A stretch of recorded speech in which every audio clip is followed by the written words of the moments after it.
এই জাতীয় প্রশ্ন তোমরা প্রায়শই পেয়ে থাকো, আর এই জাতীয় প্রশ্ন পাইলে আমাদের স্টুডেন্টগুলো ম্যাক্সিমাম সময় কী হয়ে যায়, হতচকিত হয়ে যায়। সো আসো আজকে আমরা এই প্রশ্নের মাধ্যমে একটা গোপন তথ্য জেনে নেব। সেটা হচ্ছে, দেখো প্রশ্ন করেছে তোমাদেরকে, দেখো the word adjective is a or an.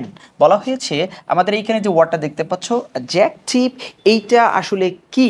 তোমার অপশনগুলোতে খেয়াল করো, বলা হয়েছে এটা কি প্রোনাউন নাকি নাউন নাকি ভার্ব নাকি অ্যাডজেক্টিভ, এর মধ্যে থেকে তোমাকে বের করতে হবে। ঠিক আছে, আমরা কিন্তু অনেক সময় ভুল করে থাকি। আমরা দেখো এখানে লিখেছি অ্যাডজেক্টিভ, তাই আমরা অপশনটা কি দিয়ে থাকি, অ্যাডজেক্টিভ দিয়ে থাকি। ভাইয়া শুনো, তোমাদের এখানে চেয়েছে আসলে এটা কোন পার্টস অফ স্পিচ।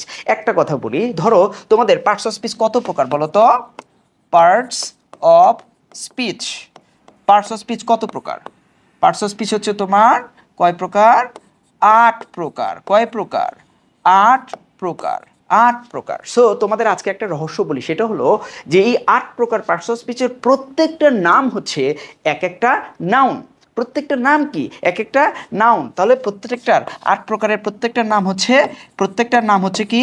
নাউন। ঠিক আছে, তাহলে অ্যাডজেক্টিভ এইটার নামও কি?